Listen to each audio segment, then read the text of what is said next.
طالبه ته داسې د الله تعالی د کتاب له مخې د رسول الله سم د حدیثو له مخې د صحابو د اقوالو له مخې ته الله تعالی یو منتخب کړی انسان یې له دې نور قوم،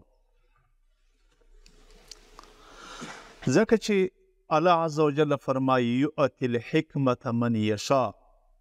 الله تعالی د دین علم هر چاته نه ورکوي، هر چاته نه ورکوي. یؤتی الحکمة من یشاء، هغه چاته ورکوي چې الله تعالی انتخاب کړي. او بیا الله عز وجل خپله د دغه دین د علم پاک له باندې وایي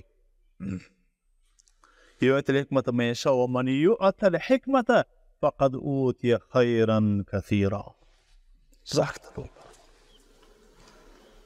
ذکر نبی اسلام په حدیث کې وایي وان الانبیاء لم یورثوا دینارا ولا درهما فانما ورثوا العلم فمن اخذه بحظ وافر. چا چې د رسول الله صلی الله علیه وسلم میراث دا د علم یوړ، ډېر زښته لویه برخه یوړ، زښته لویه برخه یوړ. او الله عز وجل چې رسول الله صلی الله علیه وسلم ته وایي انا اعطیناک الکوثر ای الخیر الکثیر. خیر کثیر چې دا دین ده، دا د دین علم ده، دا د دین پوهه بصیرت ده چې د رسول الله صلی الله علیه وسلم په سینه کې موجوده ده. دغه علم پسې طالب راوتلی دی، په دې علم چې طالب راغلی.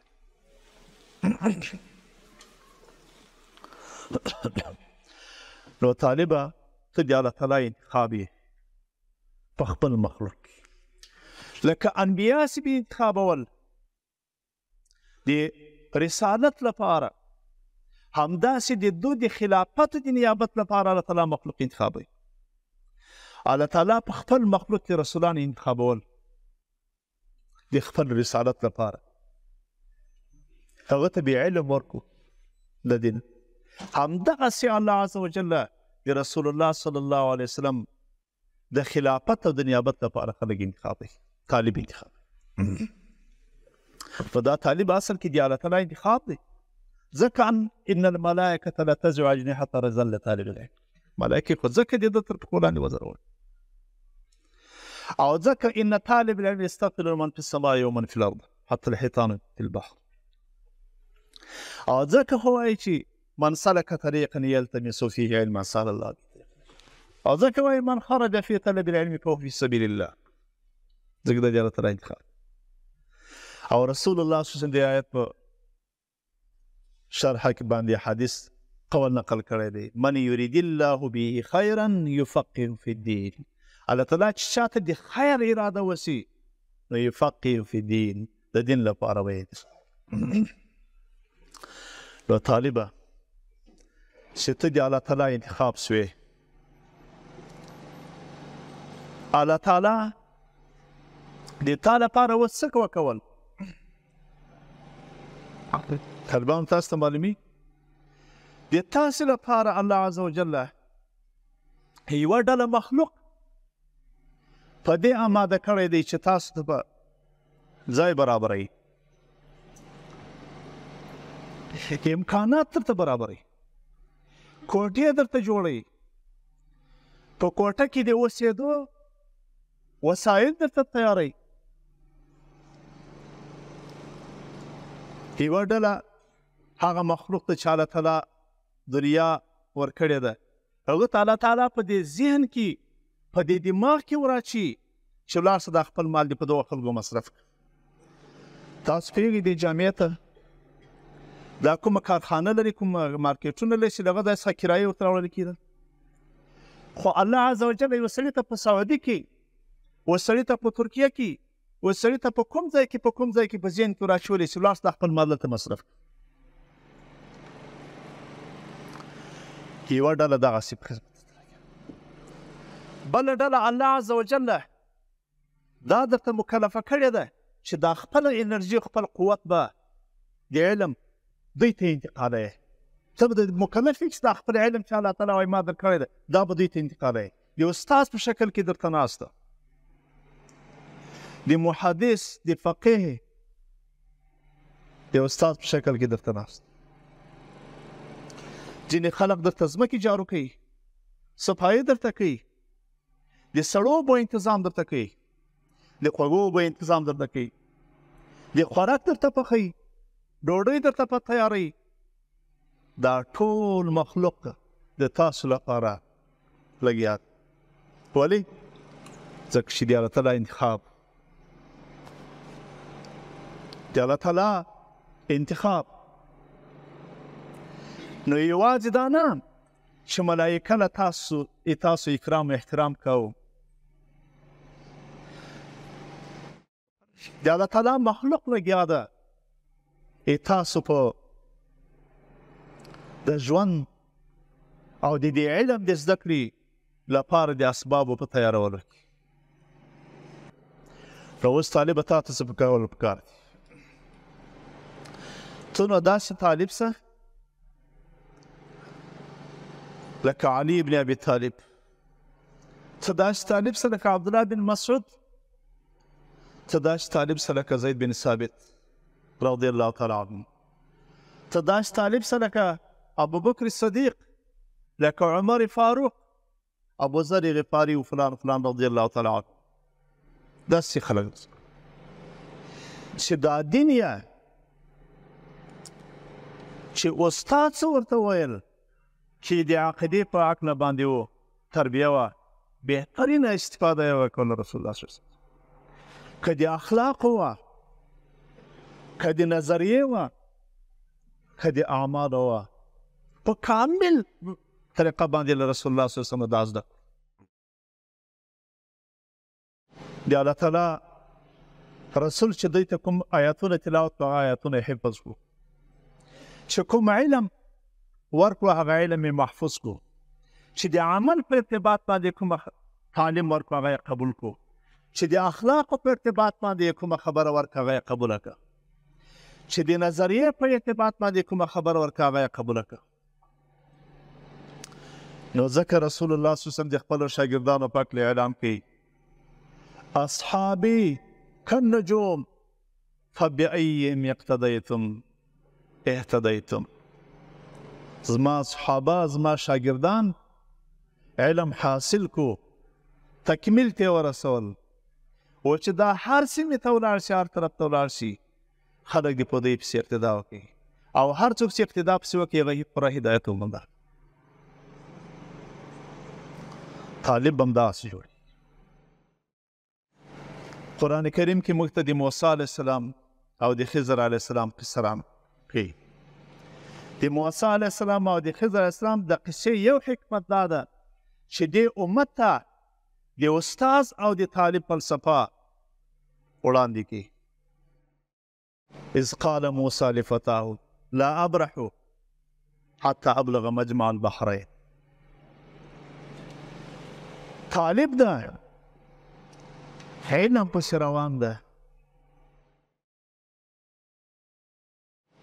لرې ځای ته ځي، مجمع البحرین ته ځان رسوي، او امضي حقبه، او دا ده چې تېروم به ښه ډېره زمانه. بیا استاذ پیدا کوي، شیخ، بیا استاذ شرطونه باندې ږدي، بیا دی ټول شرطونه ورسره مني.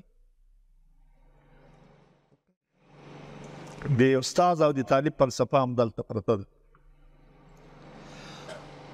رسول الله صلی الله علیه وسلم ته جبریل راځي د طالب په شکل کې، اطلع علینا رجل شدید بیاض ثیاب شدید سواد الشعر.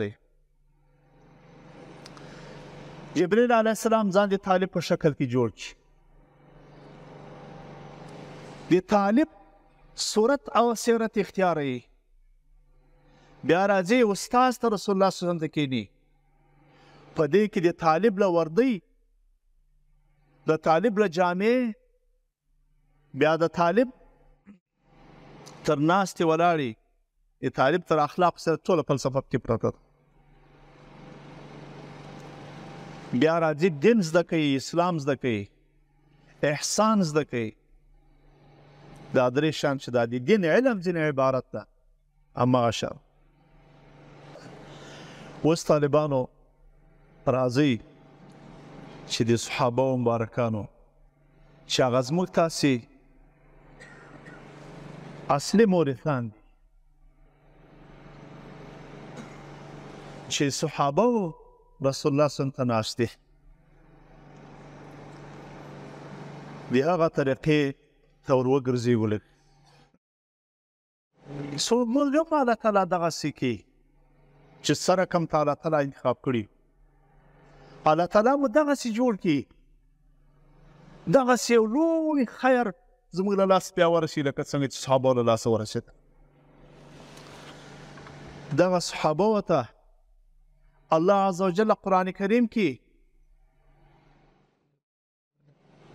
د علم د زده کړې لپاره آیتونه نازلوي د دوی تربیه کوي چې و طالبه و د دارالارقم طالبه و د صفې طالبه د مسجد نبوي طالبه ته چې علم حاصلوي څنګه به حاصلوي نو اولین شرایط طالب لپاره قرآن کریم بیانوي ان فی ذلک ذکرى لمن کان له قلب او القى السمع وهو شهید ګوري الله عز وجل ورته وایي ان فی ذلک د دې قرآن د تلاوت د حفظ د دې د علم د زده کړې د رسول الله صلی الله علیه وسلم یا د استاد څخه ښه استفاده د دې لپاره دا درې شرطونه زده کړي ان فی ذلک ذکرى په دې سلسله کې ګټه فایده علم لاسته راوړل د هغه چا لپاره چې دا درې شیان وکړي لمن کان له قلب لمن كان له قلب قال المفسر أي نية صادقة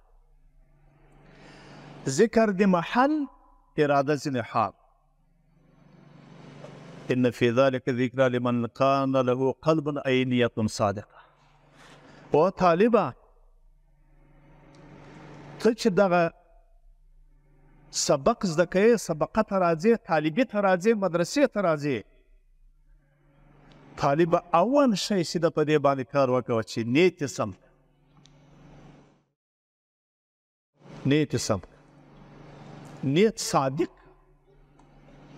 نیت صادق دا معنا چې ته خو الله تعالی انتخاب کړی د چشت لپاره د خیر کثیر لپاره د تفقه فی الدین لپاره د فقه فی الدین لپاره د دې لپاره چې انتخاب کړی نو ګوره دا نیت دې سوچک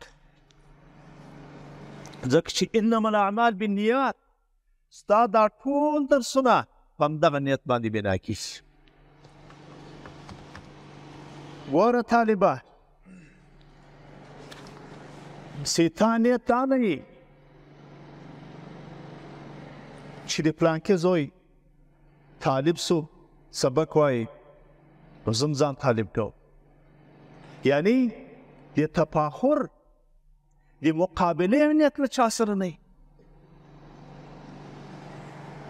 طالب چې دا نیت ونه کوي چې خلک مې وویني چې د پلانکې زوی یم طالب سوی دی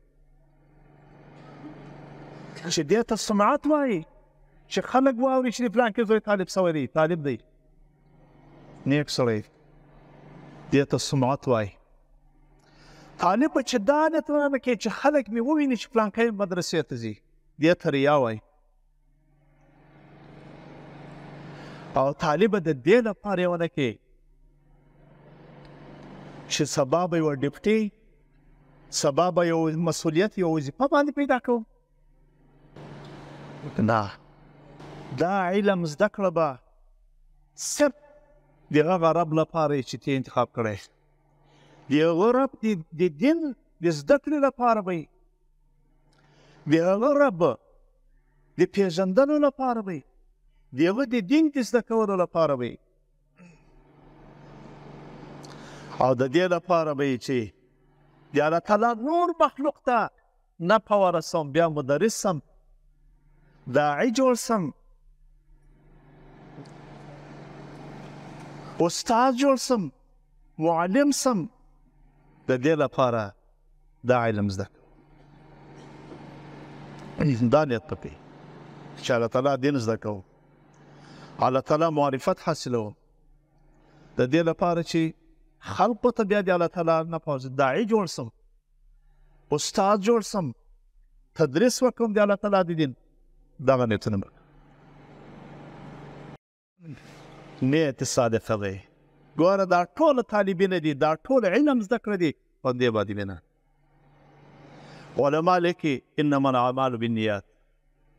ستا د عمل سمیږي هم په دغه نیت باندې، او ستا په دغه عمل باندې ثواب هم درکول کېږي په دې نیت. ګوره که دې نیت سم کو طالبه، ستا دا 24 ساعته په عبادت کې تېرېږي. فإن نومه ونبه كله لله. ستا دغه په درسو کې چې ناست دی، دا په دې په درس کې د دین په زده کړه کې دی. بیا چې ولاړ شې غرمه چې خوب کوې، هغه دې د سبق لپاره کو، ځکه چې ماسپښین تکرار کوې، درسونه وایې، ماخستن بېرته مطالعه کوې، هم په دین کې مصروف. چې د شپې لږ خوب کوې، بېرته هم په دې، او که خوراک څښاک کوې هم د دې لپاره کوې. نو ستا 24 ساعته په دې دین کې تیری بهترینه. نو ستا دا 24 ساعته زندگی دا هم سمه سوه او هم ثواب باندې ترلاسه شو د الله تعالی نه پاس. نیت سم، انما الاعمال بالنیات. دویم په دې طالبینو کې اخلاص وکوئ. اخلاص، صادق طالب اوسه، مخلص طالب اوسه. ښه مخلص پر اختیار باندې طالب اوسه. د طالبي چې کومه تقاضا ده، همغه تقاضا پوره کړه. د طالبینو تقاضا په دین باندې عمل ده. طالبه په دین باندې عمل وکړه. په دین باندې عمل دا د اودس دې صحیح کوه، لمونځ صحیح کوه، له ملګري سره په صحیح ښه چلند کوه، مطالعه کې اخلاص کوه. غیر ښه نو الله تعالی صحابه ورته لاره کوي، هدایت کوي چې تاسو چې علم زده کوئ د الله تعالی له رسول څخه چې علم زده کوئ، نو ان فی ذلک ذکرا لمن کان له قلب ای نیت صادقه. نیت خو رښتونی کړو، په نیت هم کار وکړو انشاءالله. دویم القى السمع. علما وایي چې د او معنا دی واده القى السمع، غوږ به نیسي. یو استاذ خبرې ته به غوږ نیسي. داسې به متوجه کېږي چې ته دا خبره ټوله دلته واورې، او بیا یې دماغ ته یوسي، او ذهن عقل فهم ته یې یوسي، دلته یې ذخیره کړي. سم غوږ نیونه دا ده چې په خبره باندې ځان پوه کړې، پوهه راولې، او هم یې د حفظ لپاره د خوندیتوب چانس ولري. طالبه استاذ ته په دومره اندازه متوجه کېږه چې هم یې خبره ټوله واورې، هم یې سمه واورې، هم یې د زده کړې په د پوهېدو په لپاره واورې. طالبه د استاد خبره به اورې، ټوله به اورې، په غور بیا اورې، او د زده کړې په نیت بیا اورې چې خوندي کې حفظ یې. او درېیم وهو شهید، هغه به دا چې طالب به حاضر شي. علماو لیکلي چې 2 ډوله حضور. کله کله طالب ناست خو غیر حاضري، معنا دماغ غیر حاضر، دماغ حاضر نه، وجود حاضر ده خو دماغ حاضر نه. طالب پر چرتونو کې سوچونه کې ناسته، استاد سبق شروع کو، سبق خلاص و، لیکن توجه یې نسته، دماغ یې نه، خبرې اوري خو باندې پوه نسته. نو طالبه متوجه کېږي به، حضور به د دماغي، حضور به د قلبي، قلبا او دماغا به حاضرې طالب د استاذ درس. او دویم حضور بدني ده، غیر حاضري به نه کوي طالبه، غیر حاضري غیر حاضري دوه قسمه دي، یو ورځ غیر حاضر یو ورځ حاضر. یو دا ده چې ګنټې په نیمۍ کې راسې، د ګنټې 3 حصې تېره ده رالې، یا د ګنټې اوله حصه دې ونیوله بیا ولاړې، ټلیفون درته راغی، اوس خو لویه افت همدغه دی. لکل شیء آفت وللعلم آفات. د علم لپاره تر ټولو بدترینه مهلکه ذریعه ټلیفون دی.